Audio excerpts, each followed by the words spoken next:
Not all stars have names, but 2/3 of those that do have names have Arabic names.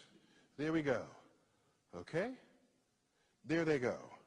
And you might say, well, how did this come to pass? Where did that come from? What was going on? Because if you think of the Middle East now, and it's not where you're not saying, hey, these are folks naming stars. You go back 1,000 years, Islam, 800 to 1100. In that period, it's generally called the golden age of Islam, of Islamic science. Golden age. There was no greater golden age in the history of the world before or after. When you look at the sum of advances that came out of that period in Baghdad. Algebra was invented in that period. Algebra is itself an Arabic word. Algorithm is an Arabic word. Our numerals are Arabic numerals. You ever wonder why? You ever stop and think why they're called Arabic numerals? In that period, mathematics took great leaps and bounds. Agriculture, engineering, medicine, navigation. Navigation. Star maps were made to assist navigation. Astrolabes were crafted. Then it all stopped. It ended. If you're a historian, typically you focus on history as marked by changes of kings and leaders and wars. That's the lens through which many historians look at the past. And so if you ask people, they'll say, oh, the Mongols sacked Baghdad, and so that's why it all ended. If that were the only force operating, then later, when the Islamic culture rose, you would still see this tradition of scientific innovation. But it has not recovered.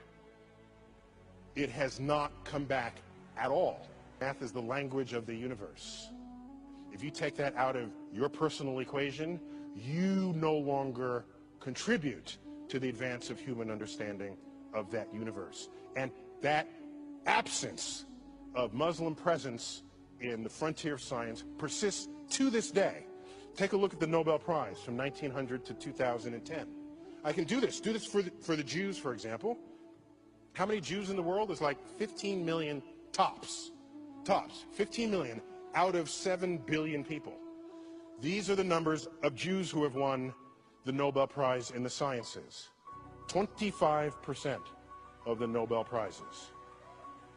We have a Jewish person in the audience. Congratulations. Okay, fine. Okay. This is rightly something to be extraordinarily proud of. The traditions of Jews in the 20th century is one of education and scholarship. In earlier centuries, it was one of very strict sort of study of the Torah. Did not involve the natural world. This was a later emergence of the Jewish culture to exhibit this. Let's look at the numbers for Islam. So these are Jews. There are 15 million Jews, 25% of the Nobel Prizes.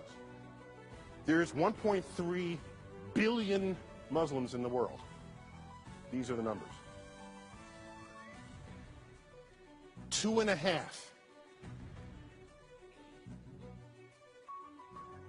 Okay, I'll give you 3 if you really want to include economics as a full number there.